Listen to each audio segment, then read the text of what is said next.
down by the river where the rubies grow. Hop in the sky and the merry-go, stolen by the crow who's as white as snow, to give to the baby for radiant glow.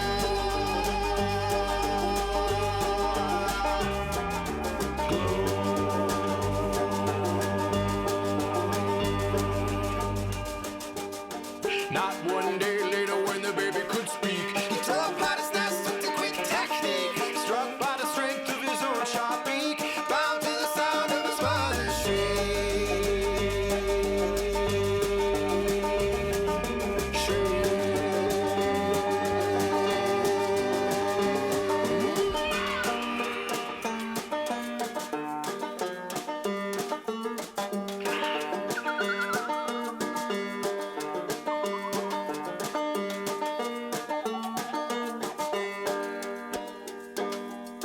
Now the days go by and the white crow flies, days from the gaze of his mother's eyes, cutting through the stalks of the old wild rye, rubies on his feathers through the ramify.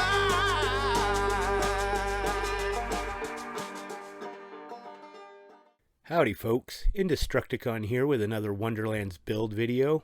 This time we will be looking at my Super Booger Bros companion build. This is a Spore, Warden, Graveborn combination. And no, you are not mistaken, I did put a version of this build up a few days ago, and I just rewatched it, and I just didn't like it. It was rushed, I didn't put the time into it I needed to, and yeah. And I'm not a pro by any means, and I work full time, so I just kind of do these on the weekends and when I have free time, but we can still have a little bit of a level of quality. So anyway, I just didn't like it, and I wanted to tweak it a bit, and it's kind of a good thing because I found some new gear and some new little things that we can get into. So I want to give a shout out to my buddy J-Hop. He kind of helped me with the foundation for this build, and then I kind of took it in a different direction, but anyway, he helps me out with some questions and a few things, and yeah, so thank you, J-Hop. So we can just get into it here. Now this is, like I said, a Spore, Warden, Graveborn, Hydra, Pixie type build here, but interesting thing I tried to do here is we're not using any gun damage. We're not going to be shooting any enemies ourselves, really. We'll get into gear. I carry one to maybe help pick me up if I go down, but this is a very survivable build. Very high damage output. Maybe not the highest in the world, but I did want some survivability, and it's just really fun to play, a really engaging build. So, let me pop out my armor real quick so we're not messing with our numbers there too much. And excuse me, I'm a little stuffy, it sounds like. I got terrible allergies where I'm at right now. The trees are just going nuts. So, anyway, enough chit-chat. Let's get into it. So, we have 5 points in Kindred Heart. We got 1 point in Spore Cloud. We got 5 points in Affinity. 5 points in Bullseye. I have 3 points in Windrunner. 1 point in Medicinal Mushroom. We have 3 points of Wrath of Nature, and that's as far as we're going to go down this tree. We don't need Thrill of the Hunt, we don't need Headhunter, and we don't need Play the Angles, because we're not really going to be shooting things. And I know the Pixies do have a chance to ricochet sometimes, but I just was not seeing it proc enough to make it worth it. And I tried putting 3 points into Quiver of Holding because, you know, you throw your gun and reload and you can eat through ammo, but it doesn't work because it's going to refill your gun, I noticed, because you're only going to shoot once and then, you know, throw your gun to make your hydras or whatever, and it kept refilling the ammo before I threw it. So Windrunner's probably your best bet here. Now in our Graveborn tree, we have 2 points in Mortal Vessel. We have 3 points in Faithful Thralls. We have 3 points in Harvest. We have 4 points in Dark Pact. And 5 points in Stain of the Soul. And 3 points in Dark Hydra. Oh yeah. And I got 1 point in Blast Gas. So here's some interesting things here. So this does ability damage, this Blast Gasp. So that's going to help you spread Wrath of Nature. Now, your Hydras, I'm not 100% sure on this, but these are doing dark magic ability damage, so I believe these are going to be proccing Wrath of Nature on things too. As far as your ability, Barrage is my standard. Can ricochet, and we're mainly again using this to apply Wrath of Nature to things, but really any one of these you have a fun time playing with.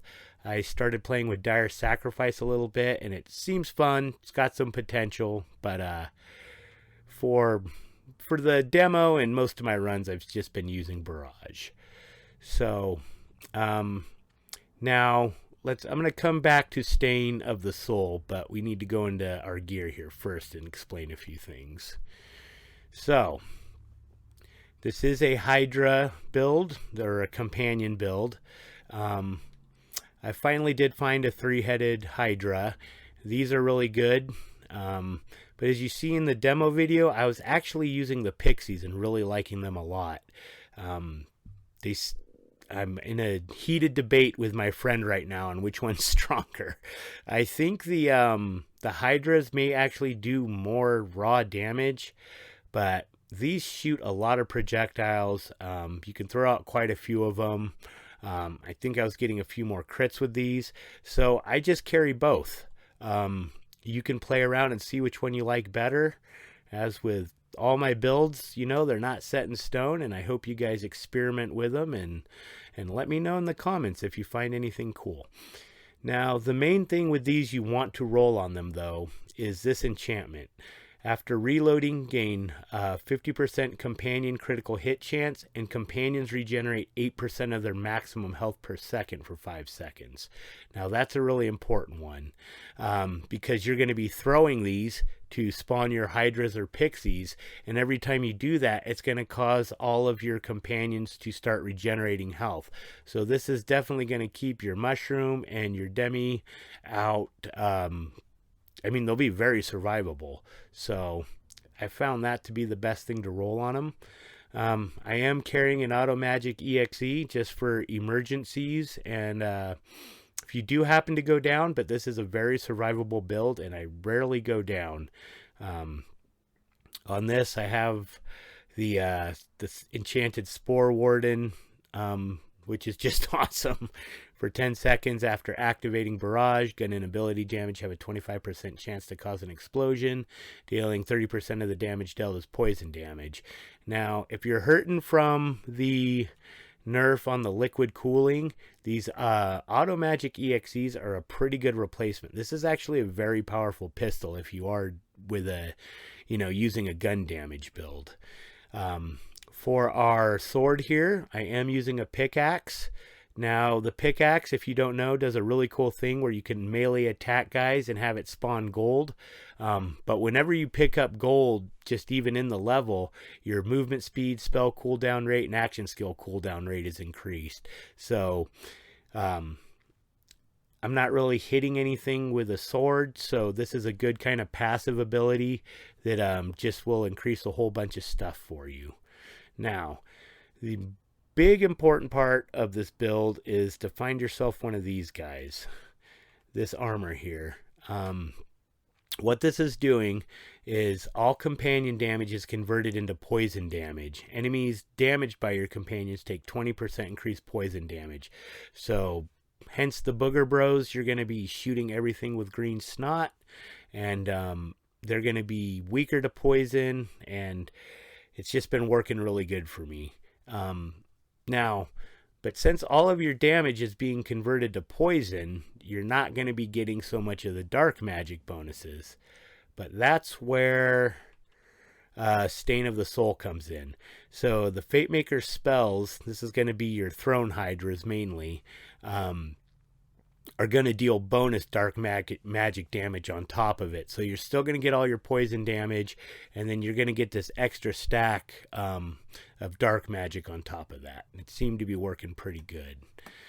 So for our shield here, we have a Master Rune. Now, This rune increases companion damage by 25%, and it seems to be a perfect fit for this build. The enchantment on here I'm not super sure about. Well, action skill is active, increase companion damage by 50%.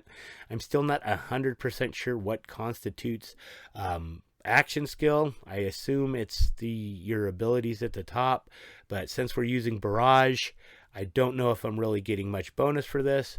But this shield is all rolled out, and I haven't farmed another one yet. For our necklace, we have a couple of choices here. This one is a poison damage Spore Warden power, which is really good in the status effect chance. Fate Maker critical hits increase companion critical hit chance by 80% for 6 seconds, and companion critical hits increase Fate Maker critical hit damage for 30%.